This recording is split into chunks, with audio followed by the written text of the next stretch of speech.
मध्यरात्रीला महाराज महाबळेश्वरला पोहोचले. शिवाजीराजे आल्याची कुणकुण लागताच चंद्ररावाने आपले सैन्य रडतोंडीच्या म्हणजे आजच्या आंबेनळी घाटाच्या वाटेने पाठवले. मात्र आंबेनळीकडे न जाता वय वर्ष केवळ 26 असलेल्या राजाने असामान्य धाडस केले. मध्यरात्रीला महाबळेश्वरातून उभ्या कातळावरून 2500 फूट खोल दरीत निसणीच्या वाटेने महाराज थेट जावळीत आणि मोऱ्यांच्या वाड्याजवळच उतरले. मोऱ्यांचे सैन्य रळतोंडीकडे आणि महाराज जावळीत आल्याचे कळताच चंद्रराव मोरे रायरीला पळून गेला आणि जावळीत स्वराज्यात आले.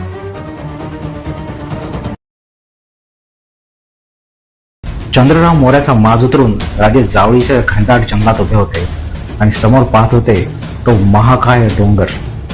या डोंगराला भोरप्याचा डोंगर असं म्हटलं जायचं.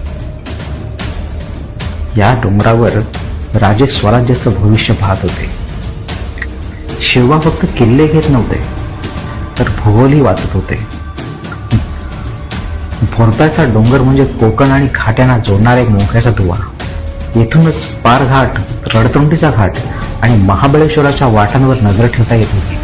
वर्ष 1656 मध्येच राजांनी आदेश काढला आणि श्री मोरोपंत पिंगळे यांनी त्यांच्या नेतृत्वाखाली हजारो हात कामाला लावले. दिवसरात्र एक करून मोरोपंतांनी त्या डोंगराला जिवंत केले. कड्याला तासून तटबंदी उभारली. डोंगर कापून बाले किल्ला तयार झाला. बघता बघता सह्याद्रीच्या कुशीत एक अभेद्य गड आकार घेऊ लागला. अवघ्या 1.5 वर्षात गड नांदू लागला.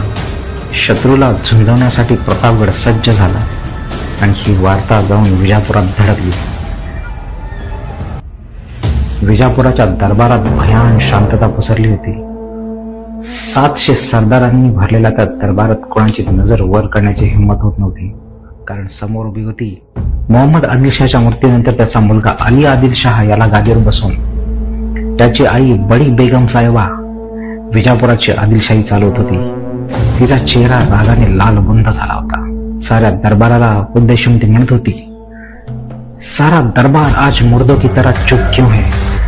जिस सेवा ने हमारे चंद्रराव मोरे को खाक में मिला दिया, जिसने बीजापुर की नाक के नीचे से जावली छीन ली, उस सेवा का बंदोबस्त करने के लिए क्या इस दरबार में एक भी सुरमा बाकी नहीं रहा? कोई बोलता क्यों नहीं?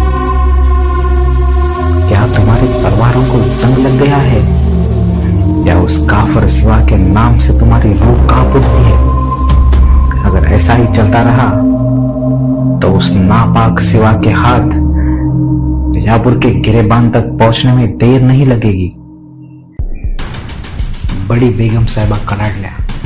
दरबारातले 700 सरदार पुतळ्यासारखे माना खाली घालून उभे होते. त्यांची नजर जमिनीला खेळली होती. बेगमचा प्रत्येक शब्द सरदारांच्या काळजाला आरपार चिरत होता. है कोई सुरमा? हा प्रश्न हवेत तरंगत होता आणि उत्तर मात्र शून्य होतं. आणि दरबारात एकच आवाज घुमला, मैं लाऊंगा सेवा को, जिंदा जंजीरों में बांधकर या उसका सिर काट कर. मलिका जहां ये अफजल खान जिंदा है.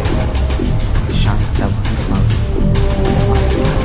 पावलं टाकत 7.5 फुटाचा पहाडासारखा देह आपल्या क्रूर डोळ्यांनी साऱ्या दरबारावर तुच्छ नजर टाकत मोठ्या गर्वाने तो चालला होता. सुवर्णाने मळवलेल्या चौकातील तो विडा त्याने मोठ्या दिमाखाने उचलला आणि दरबारात एकच जल्लोष झाला. वजीर, सरदार आणि बडी बेगम यांच्या चेहऱ्यावर एक क्रूर समाधान पसरलं. अफजल खान येऊन पाहिलं होतं. त्याचं कपट त्याची ताकद साऱ्यांना माहिती होती. आता फक्त एकच पाहिजे होते, साखरदंडात बांधलेला अख्खांचा शिवा मोर्चाचं नोंद कर. डोंगरासारखी ताकद आणि साक्षात सैतानालाही लाजवेल अशी क्रूरता असा हा अफजल खान एप्रिल 1659च्या रणरणत्या उन्हातून अफाट फौजनीशी स्वराज्याचा गळा घोटण्यासाठी विजापुराहून निघाला.